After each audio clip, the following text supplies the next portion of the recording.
Greetings from the Iranian Studies Unit of the Arab Center for Research and Policy Studies. My name is Mehran Kamrava.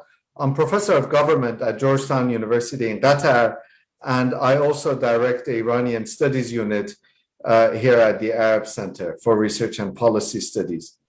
Today, we'll be looking at representations of Iranians in Western media. And to do so, we're joined by three distinguished experts who specialize on the topic. Let me briefly introduce them. I have an entire page on each of our distinguished guests here, and I'll be very brief in introducing them because if I were to do justice to their full biography, would be here all day. We have Professor Yahya Kamalipour, who's a professor of communication and former chair of the Department of Journalism and Mass Communication at North Carolina A&T State University in the United States. Professor Kamalipour previously served as professor and head of communication and creative arts at Purdue University Northwest. He has published 18 books, and some of the most recent ones are Global Media Perceptions of the United States, The Trump Effect, Global Communication, and another book called Global Communication, A Multicultural Perspective. This book is now in its third edition, Global Discourse in Fractured Times, and Media, Power, and Politics in the Digital Age. He's the founding director of Global Media Journals Network and founding president of Global Communication Association. We also have joining us Negar Mortazavi, an Iranian American journalist and political analyst, a brilliant political analyst, I should add, and host of the indispensable Iran podcast. Negar is based in Washington, D.C., and she's been covering Iranian affairs and U.S. foreign policy toward the Middle East for over a decade. Negar has a master's degree from Brandeis University and a bachelor's degree from University of Massachusetts. You might have read Negar's many pieces or have heard her on CNN, NBC, NPR, BBC, France 24, Al Jazeera, and many other media outlets. Last but by no means least, we're joined by Dr. Assal, who's the research director at the National Iranian American Council, where she works on research and writing related to Iran policy issues and US-Iran relations. Dr. Rod's writings can be seen in Newsweek, The National Interest, The Independent, Foreign Policy, and many other media outlets. She's appeared as commentator for BBC World, Al Jazeera, NPR, and many other outlets. Dr. Rod has a PhD in Middle East history from the University of California, Irvine, and a forthcoming book from Cambridge University Press called The State of Resistance, Politics, Culture, and Identity in Modern Iran. My sincere thanks to all three of you for joining us for this discussion. And let me just start. I have had the good fortune of living in a number of different countries and being based here in Doha. I'm a loyal watcher of Al Jazeera, and I see a distinct difference in the coverage, for example, between Al Jazeera, certainly Al Jazeera Arabic, but also English, and American media outlets such as CNN or NBC, or for that matter, the BBC, the British Broadcasting Corporation. So if I could ask, Yahya, I'll start with you. Has there been over time a change in the way that Iran and Iranians are covered in the Western media?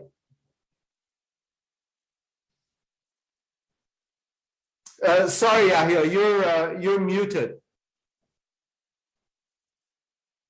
Okay. Okay. The answer is yes.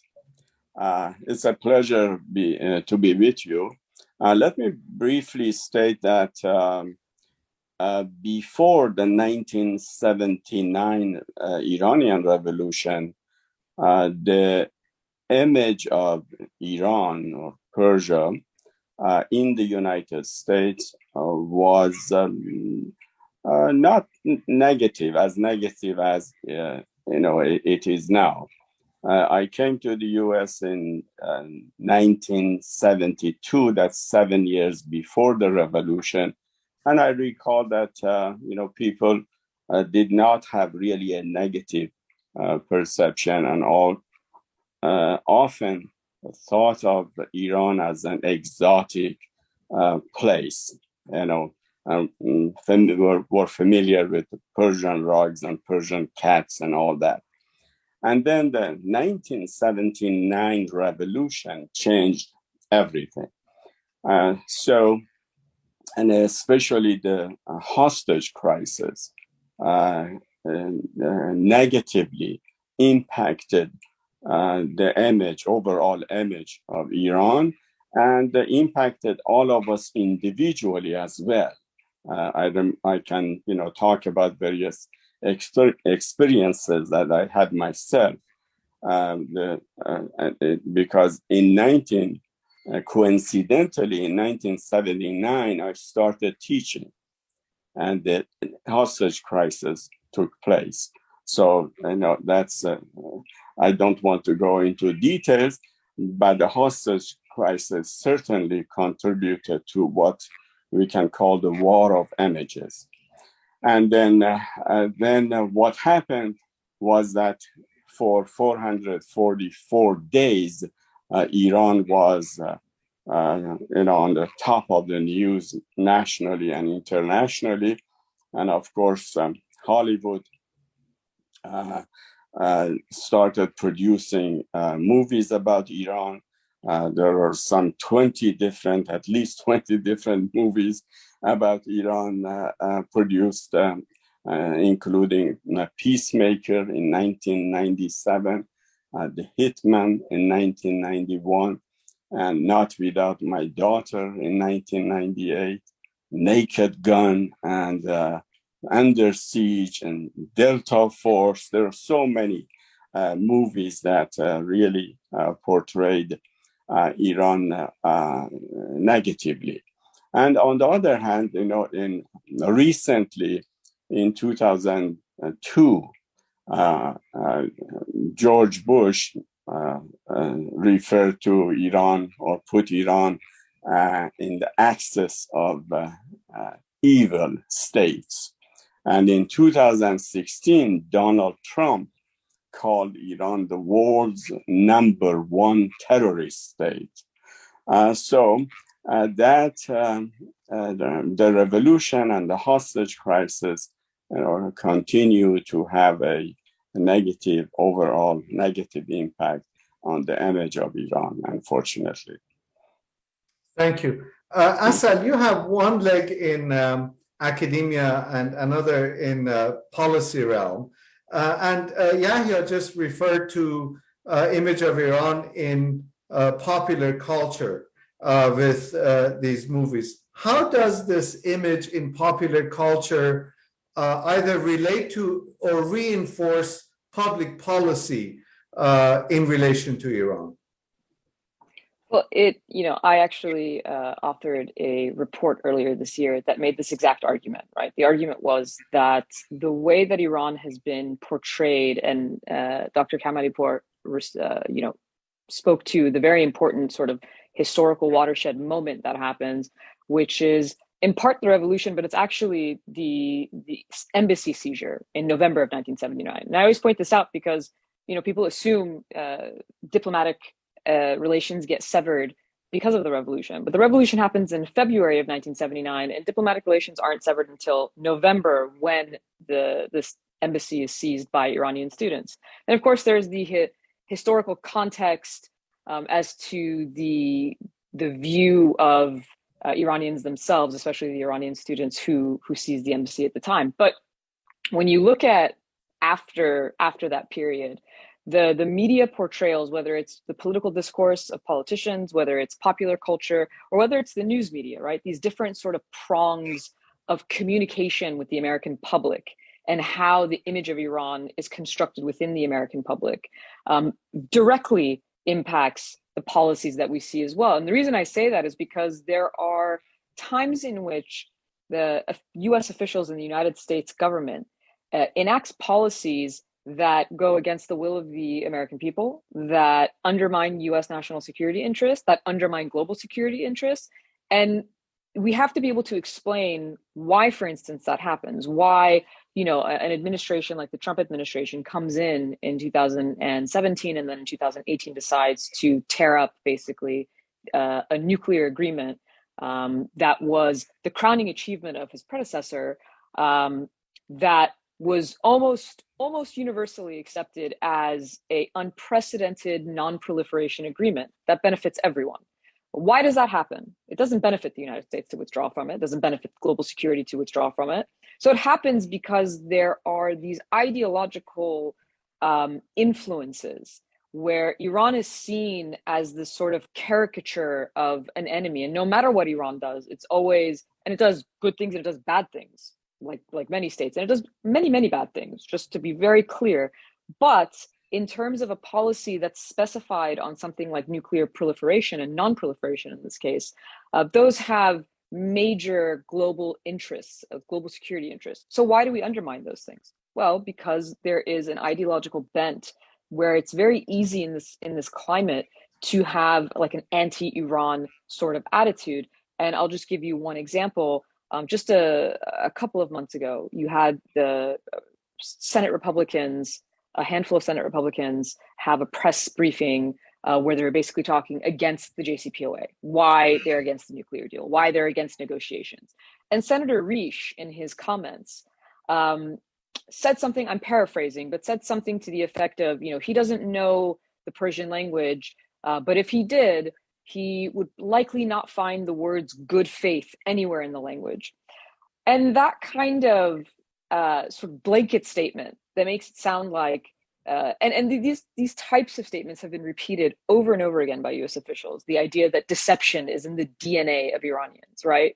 The fact that a senator in the US would make such a blatantly bigoted remark, that not only affects Iranians, by the way, but all Persian-speaking people, which are not only in Iran.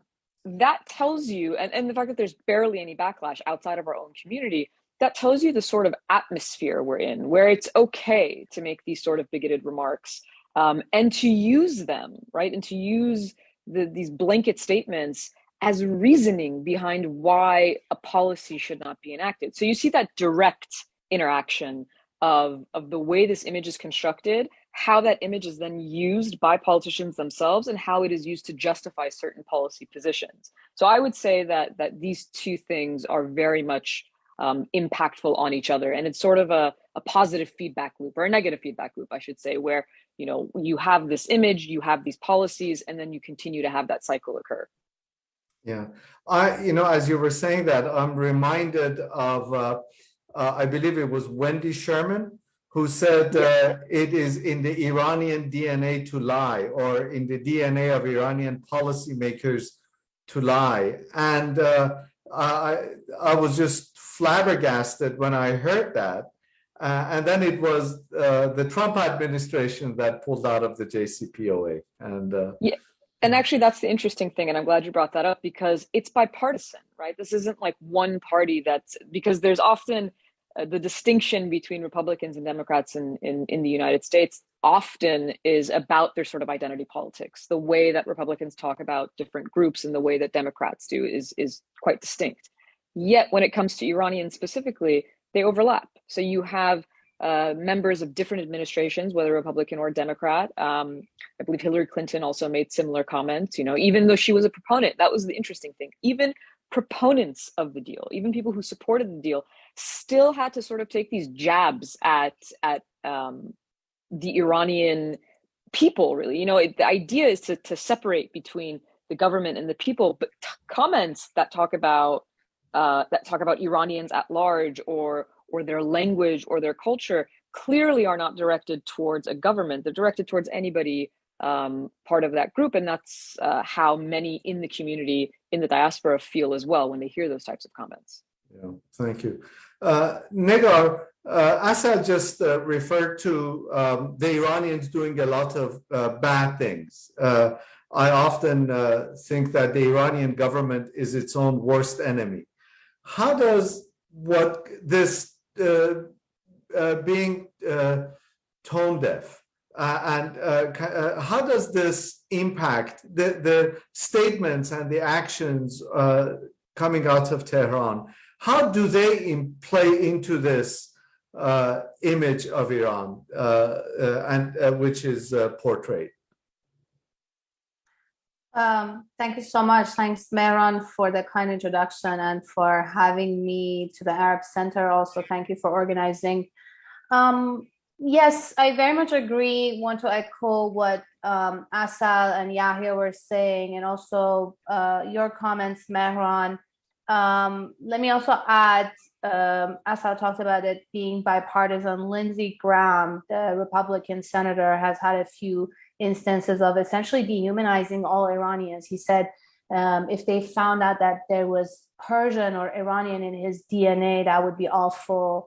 There was also another Republican senator recently, in the context of the nuclear deal, that suddenly came out and made a very dehumanizing comment about Iranians, essentially the Persian language, and which was also false. It was false, but he got away with it, and there wasn't much coverage. So I want to take a step back, Mehran, with your question in mind, and talk about how the media coverage is, in my view, to some extent biased and skewed, and why that happens. And part of that goes to your comment and your question that it's exactly the Iranian government, statements coming from Iranian officials, sometimes senior, sometimes an obscure minor official in some remote town will say something stupid, which stupid things are said by all kinds of officials around the world, but then they become headlines and they get picked up and become this constant coverage over and over again. The way that, for example, the comments by the American side about Iranians doesn't get that kind of cycle of coverage. It's also when it comes to the media, which is the world that I very much closely observe and watch as a journalist, and also as a guest analyst, I speak to a lot of journalists about Iran. I appear on multiple different international and Western channels to talk about Iran, and I'm in daily touch with the coverage of the country. It's also a lack of access when it comes to the media and the journalism, and that also goes back to the Iranian government's policies as far as them being their own worst enemies, as you're saying. Many Western outlets, American specific, but also other, at least Western European outlets or international outlets, don't have good access to Iran. They don't necessarily have bureaus in the country. They don't have reporters on the ground. Sometimes American reporters are granted permission to travel to the country temporarily. Usually I speak to a lot of American journalists. I give, they talk to me for advice, what to do, who to meet, and they go to the country for a week or two at most. I've never seen anybody spend on a visa more than a month in the country. So it's this lack of access and the sort of black box situation that the Iranian state has created, which makes it very hard to penetrate from the outside. It's also, I think, a lack of resources or enough incentives by Western outlets to invest in their coverage of Iran when it has to be done from a distance or with limited access. Many journalists who either cover the beat or occasionally do cover Iran don't speak English. They're not of Iranian background. They've never been to the country, or sometimes they fly in. There are a few number of journalists with Iranian background or who speak Persian, and they're doing excellent work in major outlets, but not every outlet has that kind of access to people who understand the country, understand the culture, understand the language, or have some sort of an educational background. You need something to understand the country to be able to cover it. And I think it's for a country in the region that has so much focus and so much attention, the amount of resources that media outlets have as far as, their staff and reporters understanding the country when they're covering it, is a lot less than the other countries in the region. It's also, there's another issue I think I want to highlight, is that the nuclear program, which is again part of the politics between Iran and the West, and specifically or mainly the US, has dominated a lot of the media coverage of Iran. It's essentially, you think the country is just a nuclear program, because the nuclear program is talked about so much over and over. And for a country that has a civilian program, and this is not my saying, this is the head of the CIA just recently reaffirming that Iran's program is still civilian, so much talk of a civilian program potentially one day becoming close to the margins of having fuel that could potentially be used for a bomb.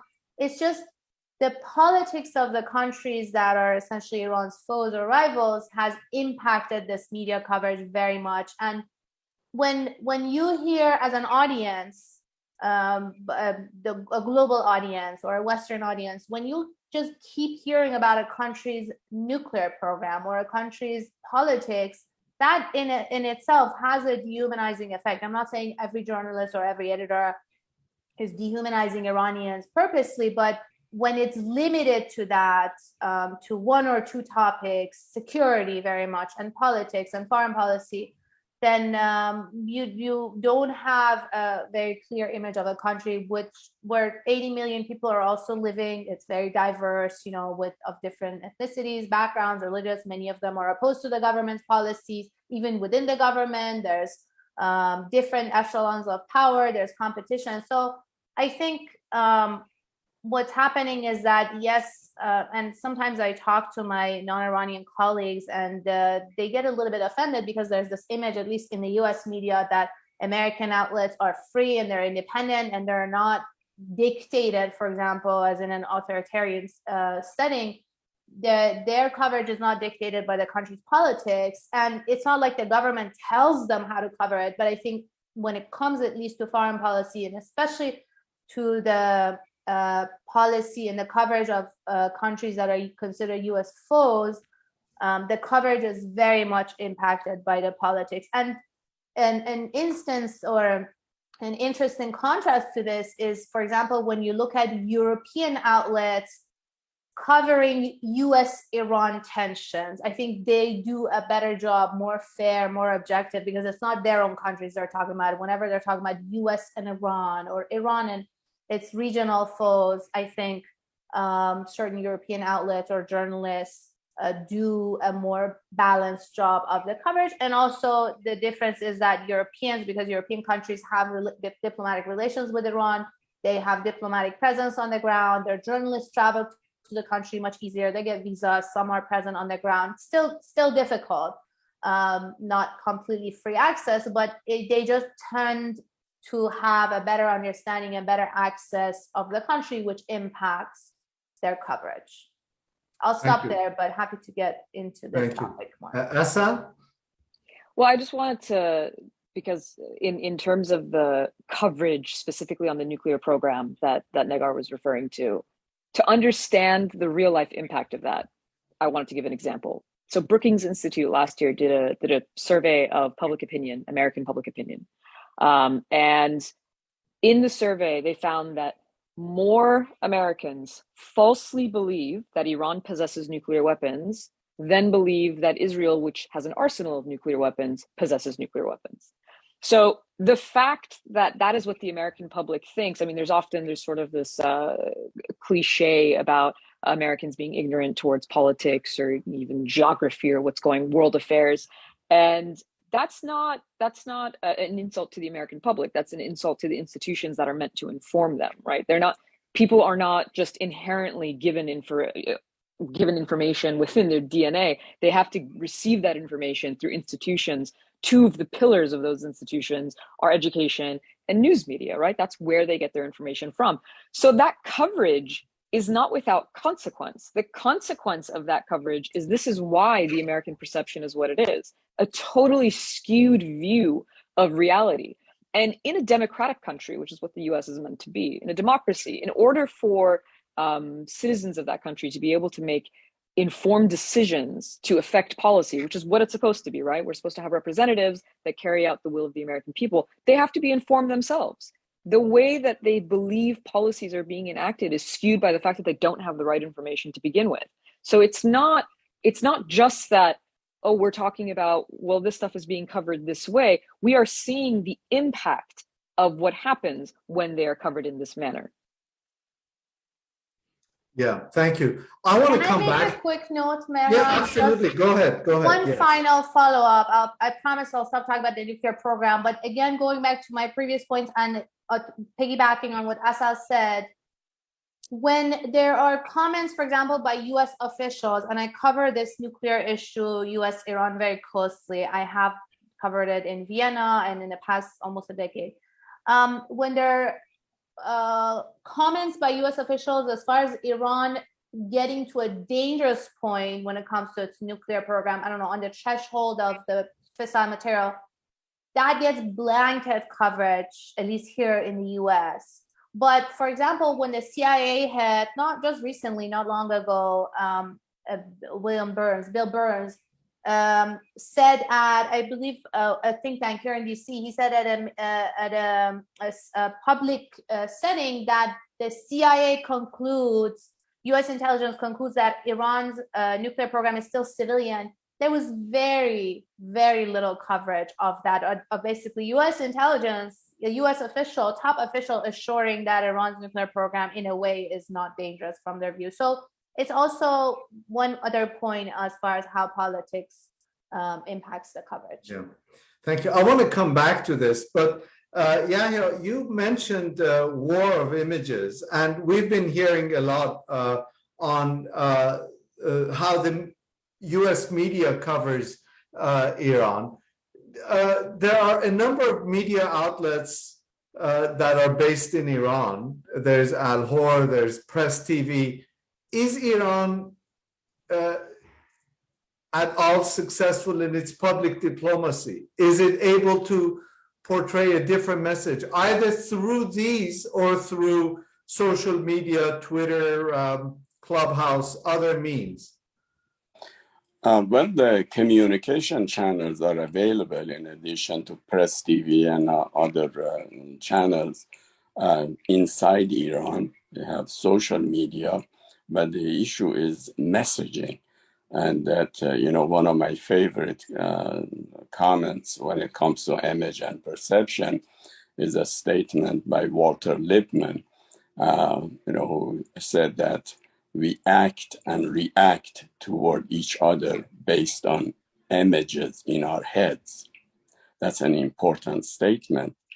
And where do those images come from? Of course, what happens in Iran, what the officials do there, what the media, the national media or international media based in Iran report is important. And let me also mention that in California and elsewhere, there are some 30 plus television channels, there are radio programs, there are podcasts, but unfortunately they are,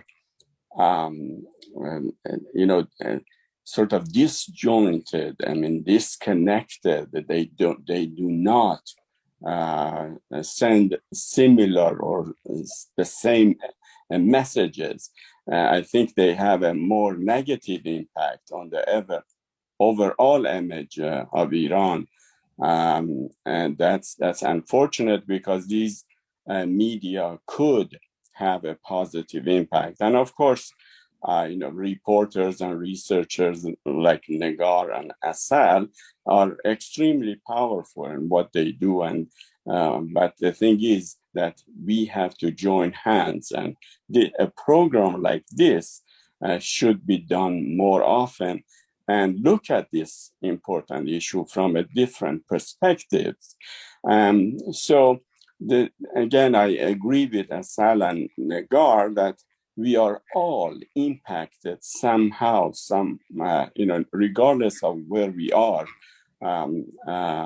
when it comes to the image of Iran or Iranians portrayed in the U.S. media. And as you know, Mehran, the U.S. media are owned by corporations, big conglomerates.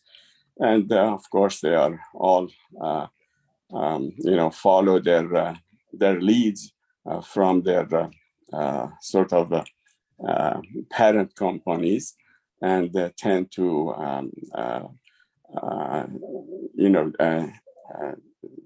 portray a similar messages and images. Thank you. You mentioned that the Iranian media, particularly the media that is based in Los Angeles or in Southern California, is disjointed. Does this media itself play into a certain stereotype or a certain image? Or are any of you panelists? I would appreciate any comment on that. Well, if I may, before I forget, one of the positive documentaries or programs that I have seen was done by Anthony Bourdain. He went to Iran, and I'm sure you have seen it. I mean, that was I think an excellent representation and somewhat unbiased representation of Iran. So the Iranian media in the US, in Los Angeles, help or hurt the overall image? I think among ourselves, we can see that they amplify the division between the Iranians in the US. And of course, the message that they send to Iran is also, I think, not as productive as it should be. It's just divisive. And again, I studied and watched the various programs a number of years ago and wrote a report about that. But that trend continues, unfortunately. Thank you. Negar?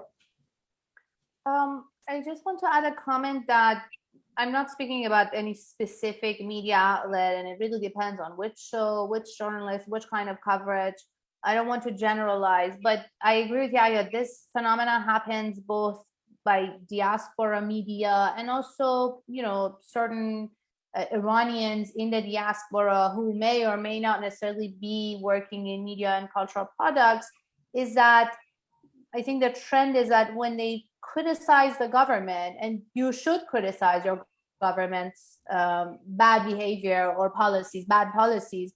American outlets criticize their own government's bad policies, and that's essentially what the media is for. But I think it conflates the government with the people or with the whole country, or it's referred to as Iran, which when you talk about Iran, it doesn't necessarily mean only the state, it means the country and the population, or Iranians instead of Iranian government or Iranian government officials.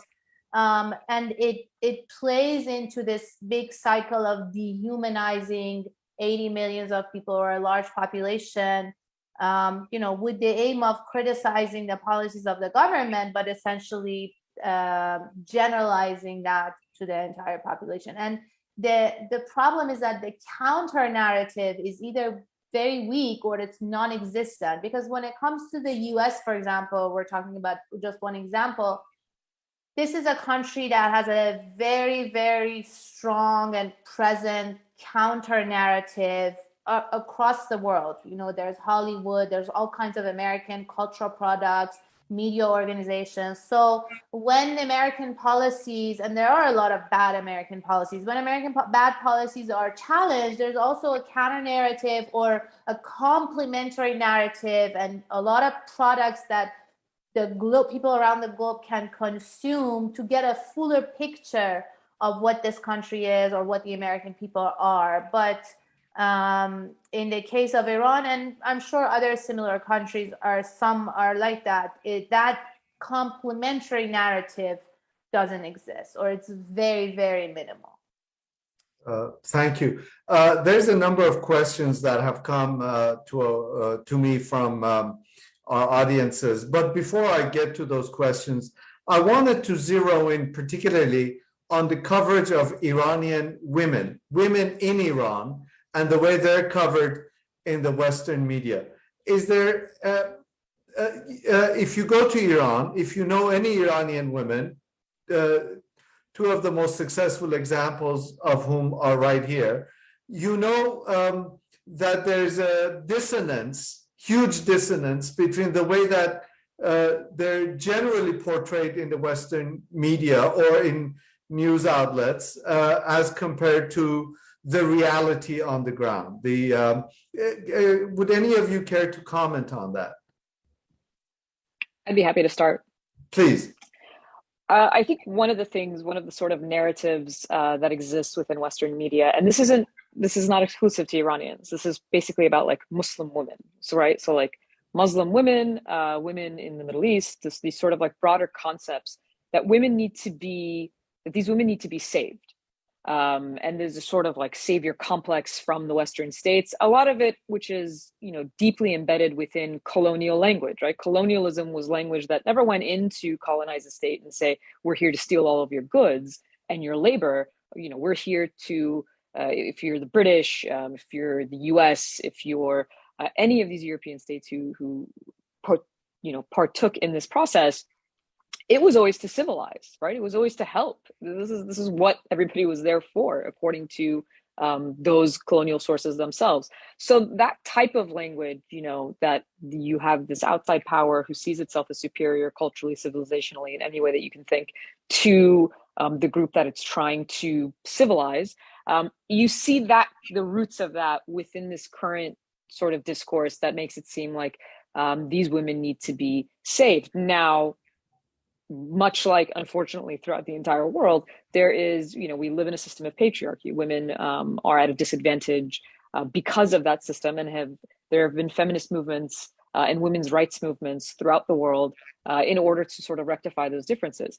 In the case of Iran, I think what you're talking about is this idea that it paints them almost as weak characters, and nothing could be further from the truth.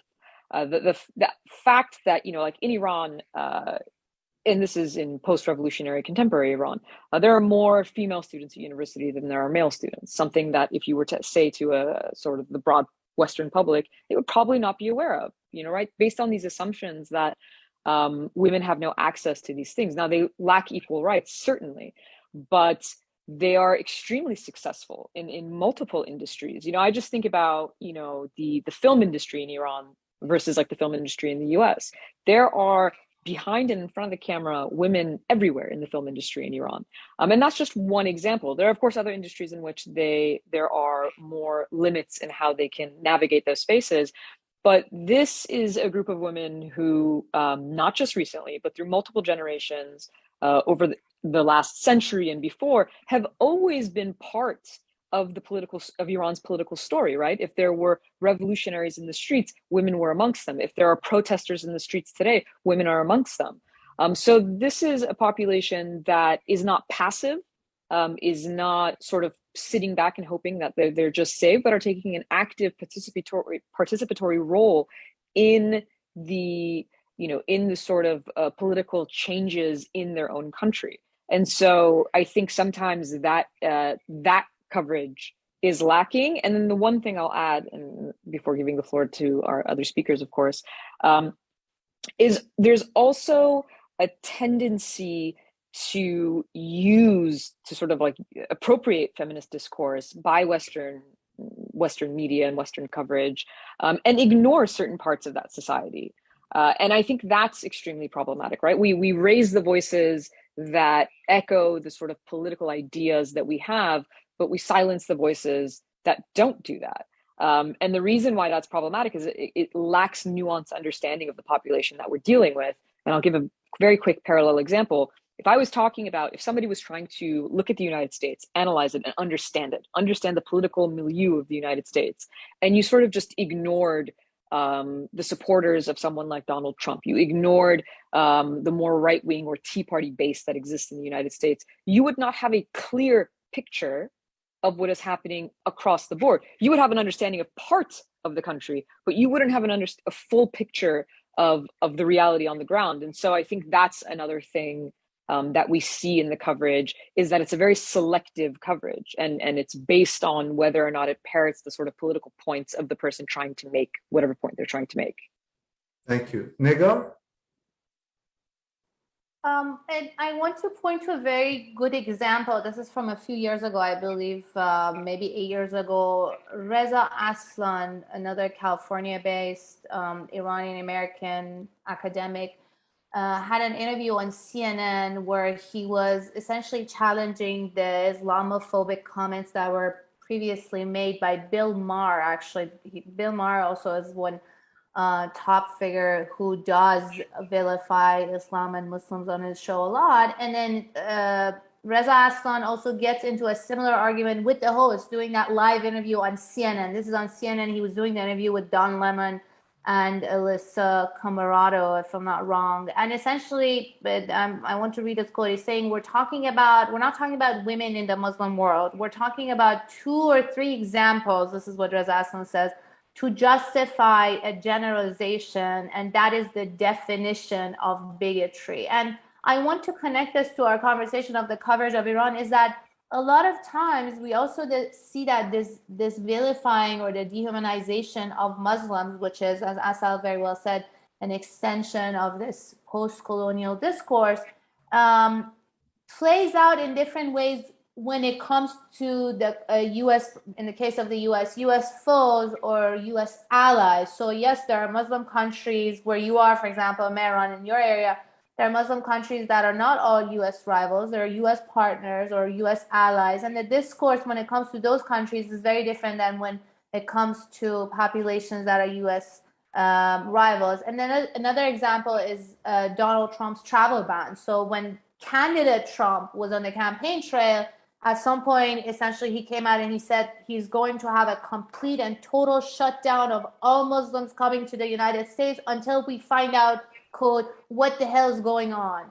And then when he came into the White House, he realized that something as bigoted as that is impossible in today's world in the U.S. to implement. And then it trickles down to a few Muslim countries, mainly U.S. rivals, and Iran being the top country, or essentially the main population being impacted by the travel ban. So it was a Muslim ban, but then it came down to countries, Iran, Syria, and a few others. That goes back to our discussion of how politics influences the image, and also essentially the perception and the image leads to, again, policy. So it's a cycle that perpetuates itself. Thank you. One of my colleagues here, Dr. Aisha Al-Basri at the Arab Center for Research and Policy Studies, she asks a question from the other way. And I wonder, Yahya, if you could talk about it, or any of the other panelists. Can you comment on Iranian media's coverage of America and Americans? Does it offer a mirrored image of skewed or biased coverage, or is it fair and balanced? Or as fair and balanced as possible? Yeah, that is an excellent question. I do not watch Iranian media, but based on what I have seen during my earlier trips to Iran, no, the coverage is not balanced. In fact, it's very similar. So they focus on the negatives, and here in the US, they focus on the negative as well. So it is a two-way street, and far from being balanced. And that's my understanding based on what I know. Yeah, thank you. Go ahead, Negar. I agree with Yahya. I also try to follow Iranian media. It's not a monolith. There's state media, the IRIB, the television and radio, which is completely owned by the state. But there's also newspapers that are more independent, privately owned, and more diverse. Some are even critical of the government and challenge the state's policies. But overall, no, it's, as Yahya said, it's not fair, it's not balanced, and it's sort of a mirror image of the US side's coverage of Iran. Iranian journalists also don't have access to the US. They don't get visas very easily to travel here. Iranian outlets don't have bureaus here in the United States, very few, I think 1 or 2 in New York, only within the realms of the UN, and their visas are very limited. They can't travel out of New York, out of a 20-mile radius, and it's only because they're covering the United Nations. So as far as covering the US, they have to do it mostly from a distance. Yes, most of them speak English more than American journalists speak Farsi. Iranian journalists do understand and speak English, and they do consume American cultural products. Again, as I said before, there's so much material out there that you can learn about this country. So in a way, it's the understanding is deeper, but also the politics of the country very much influences and impacts the coverage. So each side essentially is airing their own grievances against the other and repeating it over and over in the media without having a balanced view of what the other is viewing of them. Thank you. We've talked a lot about the dehumanization of Iranians and the distorted image of Iran. There's a question that has come asking the impact and the influence of the Israeli lobby in this distortion of the image and the dehumanization of Iranians. Would any of you care to comment or answer that question? Does the Israeli lobby play a role in this? I can comment. I wanted to talk about the impact of interest groups, and it's not just the pro-Israel lobby, it's also, Iran's other rivals in the region, some Arab states, powerful Arab states that have, spent a lot of money in this town where I am in Washington, D.C. on lobbying, on image building. It's also another layer to this, which is when countries have a diplomatic presence, for example, here in the US, not that they can control the media narrative, but if there are cases of dehumanizing or false information being put out about a country or its population, you see that the diplomatic centers, be it the embassies or the cultural side of the diplomatic presence, will try to get in touch either behind the scenes or publicly and try to correct course. In the case of Iran, there's no diplomatic presence, there's no cultural funding being spent in the US and more limited in other countries. So that connection with the media and the coverage is limited. But then on the other hand, the opposite side is pouring a lot of money into not only building the image, the desired image for their own countries, but also in controlling the narrative of their rivals. So we know, for example, the Saudi government spends a lot of money in Washington, the Emiratis spend a lot of money in Washington, and these are powerful rivals of Iran, and they have been reported instances of how they control the narrative or influence the narrative when it comes to think tanks, to analysis, to reports, to research, and then also to media coverage, experts who appear in various media outlets. So yes, it definitely has a very strong impact. Thank you. Assal? If I can add, I just wanted to say, and I brought up the earlier example about the public perception of the possession of nuclear weapons. So the flip side of the sort of anti-Iran narrative which has an ideological bent, is a pro-Israel narrative that also has an ideological bent. And the reason I say that is because, again, where there are policies that we enact that say undermine national and global security interests because there's this ideological almost fanatic view that is anti-Iran, we have the opposite with Israel. And so the example of that is essentially no matter what Israel does, whether it violates, the very sort of discourse and rhetoric that the U.S. uses to sanction not only Iran but many countries, such as human rights abuses, undemocratic processes, things like that within those countries, or invasions of other countries, occupying other states. All of these types of bad behavior that the U.S. often cites that go against human rights and international law and the international rules-based order, Israel commits these things all the time, right? It's the leading human rights organizations of the world have concluded that Israel's actions constitute apartheid, crimes against humanity. When there's any attempt by international bodies to investigate even war crimes committed by Israel, they're rebuffed by the state itself, and the U.S. essentially supports this.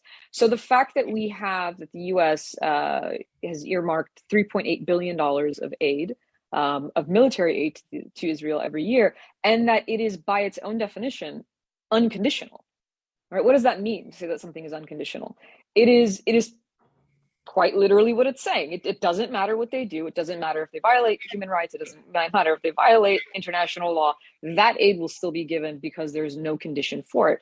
And so within this sort of political discourse that you see in the US, while we often paint our adversaries as these sort of fanatic states, they're ideological, they're this and that, we ignore that sort of ideological bent within the country itself and the policies that we enact, both domestically and foreign, by the way. There's tons of examples of domestic U.S. policy that is also driven by religious fervor, by any other types of sort of ideological reasoning rather than the merits of the policies themselves.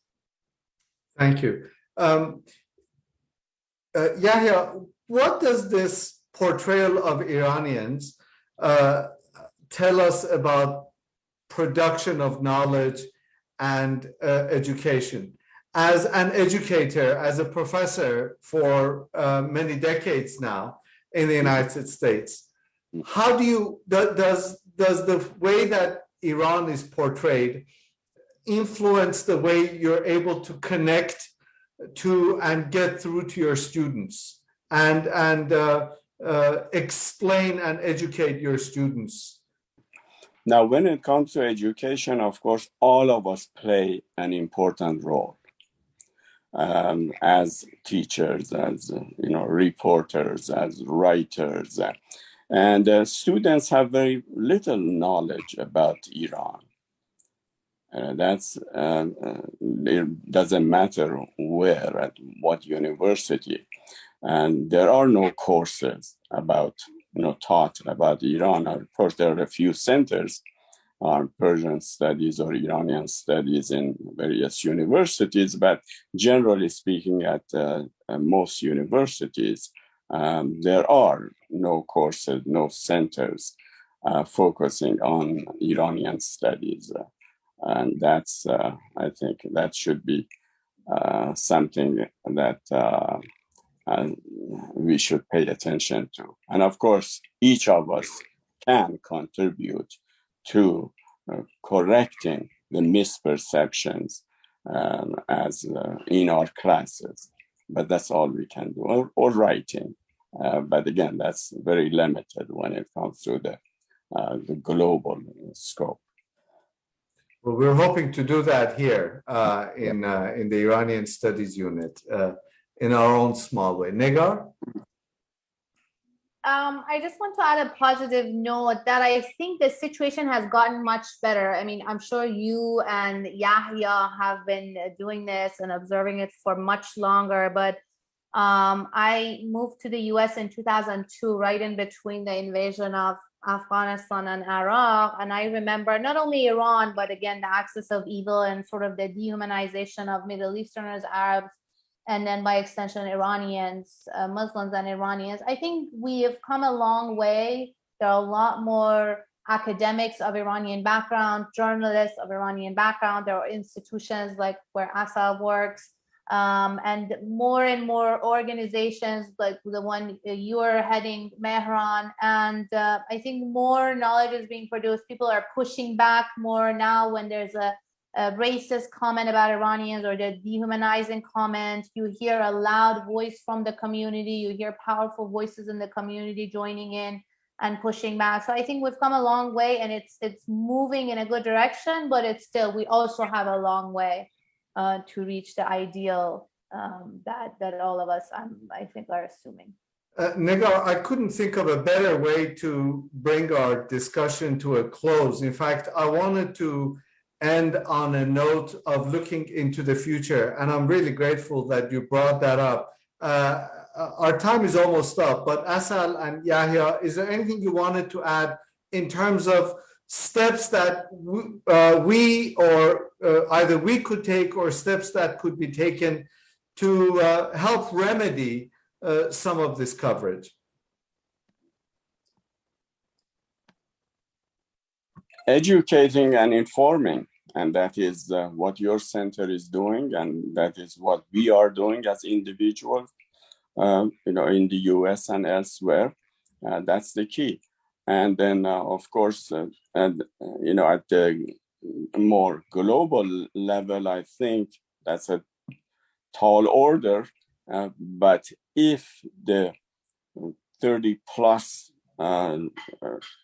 television, Persian, Iranian, abroad television stations, radio stations could somehow coordinate and portray Iran in a more positive light, at least to ourselves, right? And reduce the tension and the division. I think that's an important step. And I think I agree with Assal that the situation is getting better.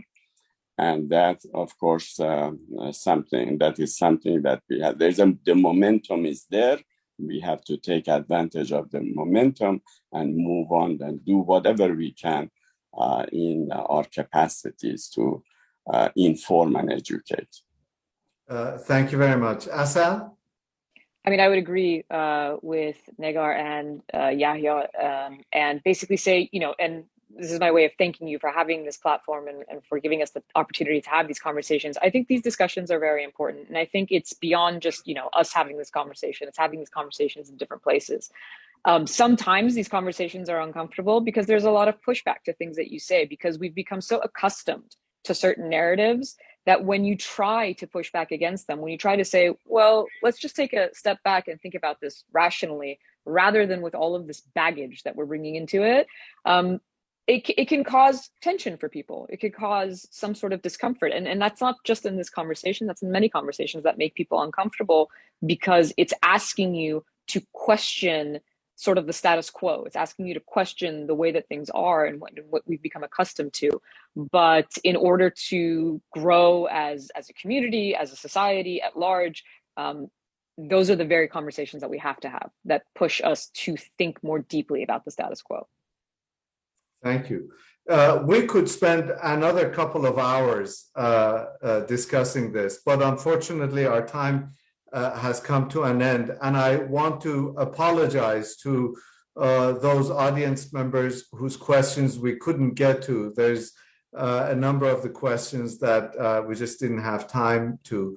But let me take this opportunity to thank our panelists. It's been an absolutely wonderful and insightful conversations. My sincere thanks to Yahya Kamalipour, Assal Rad, and Negar Mortazavi. And also my thanks to all of our audience members and our people who've tuned in or are watching us on social media in Iran, in the United States, here in Qatar, and around the world.